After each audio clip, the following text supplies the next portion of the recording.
Lok Sabha sir हाँ please. Sir मैं आभारी हूँ कि आपने इस बहुत ही महत्वपूर्ण चर्चा में मुझे भाग लेने का अवसर दिया। जैसा कि हम देख रहे हैं कि जो कोविड पैंडेमिक है इसने बड़ी अजीब सी परिस्थितियाँ हिंदुस्तान में पैदा कर दी हैं और जैसा कि बताया जा रहा है कि लगभग 5 मिलियन से ऊपर लोग प्रभावित हो चुके हैं और क्यूमुलेटिव फिगर है और करीब 60,000 से ऊपर लोग मर चुके हैं अभी तक।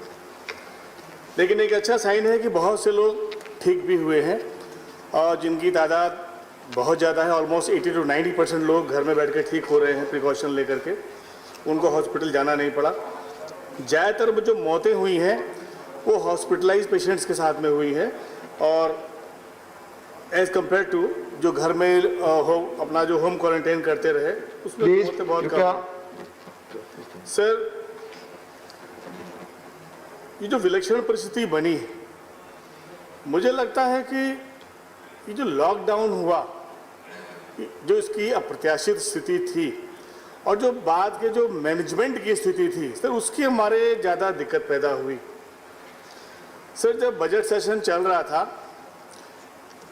सर, उस वक्त ये चेतावनी दी गई थी कि भाई चाइना में जो शुरुआत हुई है और लोग विद्वान हैं, सब जानते हैं कि इसके पहले भी जो पैंडेमिक्स आई थी वो किस तरीके से उनका प्रसार हुआ था, फैली थी, सबको मालूम था। और सर मैंने तो इस बात को कोट भी किया था कि कोई फिल्म आई थी कॉन्टेजियन, मेरे ख्याल 5-7 साल पहले बनी होगी वो, तो हूबहू जो पैंडेमिक है इसको इतना पहले से ही उन्होंने प्रीएम्प्ट कर दिया था कि मुझे लगता नहीं किसी किस्म का धोखा था। लेकिन जिस तरीके से इसको हैंडल किया गया, कभी मेरे पूर्ववर्ती वक्ता कह रहे थे कि केवल ट्रंप को मोबिलाइज करने के लिए हवाई अड्डे बंद नहीं किए गए, ये बीमारी बाहर से आई है, यहाँ पैदा नहीं हुई थी। और बहुत बड़ी तादाद में दसियों हजार लोग उनके साथ में आए थे और हमने देखा है कि आगरा, अब अहमदाबाद और दिल्ली, जहाँ जहाँ वो लोग गए वहीं पर ये बीमारी बहुत ज़्यादा प्रोलिफरेट करी। और सर उसके बाद जो सबसे बड़ा डिजास्टर हुआ है वो ये हुआ है कि ऑल ऑफ ए सडन बिना समय दिए हुए कह दिया गया कि लॉकडाउन होगा और कोई भी आदमी किराया नहीं लेगा मजदूरों से। ये कौन सी बात थी? आपको क्या अख्तियार है ये कहने का कि कोई आदमी किराया नहीं लेगा? और इसका फर्क ये पड़ा कि सारे के सारे लेबर जो फैक्ट्रियों में काम कर रहे थे वो निकाल दिए गए और वो घर की ओर भाग खड़े हुए।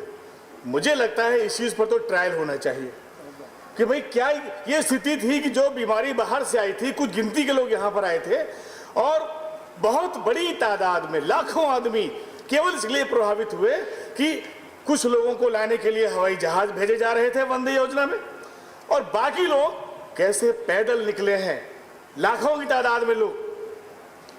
मतलब मैं तो दुखी हूं इस बात को देख करके कि उनकी बड़ी अंडर रिपोर्टिंग हुई है। 500-500 किलोमीटर लोग पैदल चले हैं। मैंने एक माँ को देखा जो गोद में बच्चा लेकर के सैकड़ों किलोमीटर चली। एक महिला को देखा जिसको बच्चे का जन्म हो गया रास्ते में चलते चलते। पता नहीं क्या हो गया इस देश की संवेदनशीलता को। सर मुझे तो हैरत है कि मैं कई कवि सम्मेलन देख रहा हूं इधर, किसी कवि सम्मेलन में इन दुखी लोगों की, परेशान लोगों की तकलीफों का जिक्र तक नहीं हुआ। क्या हो गया हमारे देश को? और सर शायद यही कुछ हमारे प्रशासन को भी हो गया है। सर ये वो टाइम था जब पब्लिक हेल्थ सिस्टम की एफिकेसी पर ध्यान देना चाहिए था। ये सच्चाई है कि हमारा पब्लिक हेल्थ सिस्टम इनएप्रोप्रिएट था और जितना जीडीपी में खर्चा होना चाहिए था उतना खर्चा कभी किया नहीं गया। पहली बार पता लगा कि हमारा हेल्थ सिस्टम कितना इनएडिक्वेट है, लेकिन उसकी जो इनएडिक्वेसीज हैं उसको फिलअप करने के लिए एक सही माहौल बनाने के बजाय एक मेडिकल इमरजेंसी इंपोज करके अधिकारियों के हाथ में जिम्मेदारी दे दी गई और नौकरशाहों की जो लिमिटेशंस होती हैं वो इस देश की लिमिटेशन हो गई। आज हालत यह है कि बाबू लोग, क्लर्क लोग, ये लोग तय कर रहे हैं कि हिंदुस्तान की तकदीर कैसे बनेगी। सच्चाई तो यह है, ये पूरे दुनिया में पार्लियामेंट चल रही थी इस टाइम पर। हम आपको आभारी हैं आपके कि आपने पार्लियामेंट को यहाँ पर बुलाया, लोग बात कर रहे हैं। हमें अपमान लग रहा था, हमें दुख लग रहा था कि पूरी दुनिया में हमारे पड़ोसी देशों में पार्लियामेंट फंक्शन कर रही थी लेकिन यहाँ सब बंद पड़ा था। क्यों? क्योंकि पैंडेमिक थी और डर था कि पता नहीं कितने लोग मर जाएंगे।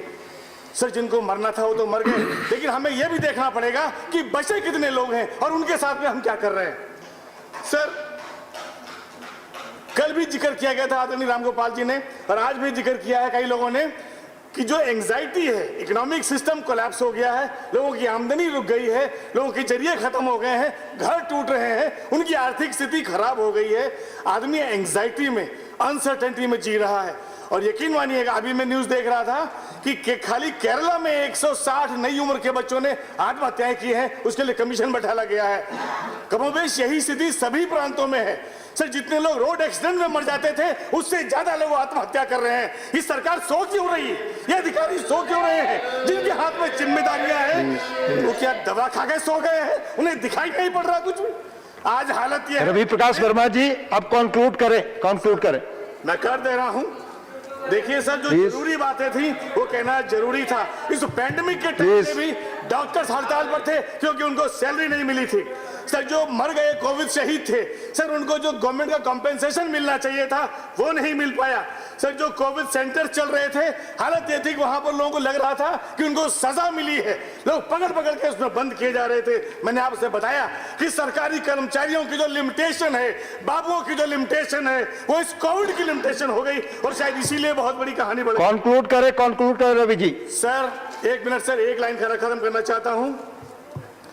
सर ये बात साफ हो जानी चाहिए, ये कोई आखिरी पैंडेमिक नहीं है।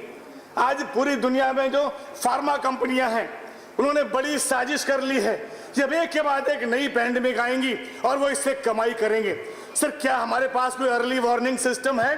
क्या हमारे रवि जी मैं अब दूसरे स्पीकर को बुला रहा हूं, कंक्लूड कर लीजिए। कर दे रहा हूं, कृपया बीच में न बोले। जयराम ने बड़ा सीनियर मेंबर हर्ड इम्यूनिटी पर बात करना चाहिए कि हमारे इतने लोग प्रभावित हो चुके हैं, हर्ड इम्यूनिटी की क्या स्थिति है और सही। धन्यवाद रवि जी, धन्यवाद। जिससे कि सब लोग उसकी तैयारी। श्री त्रिचु शिवाजी 6 मिनट।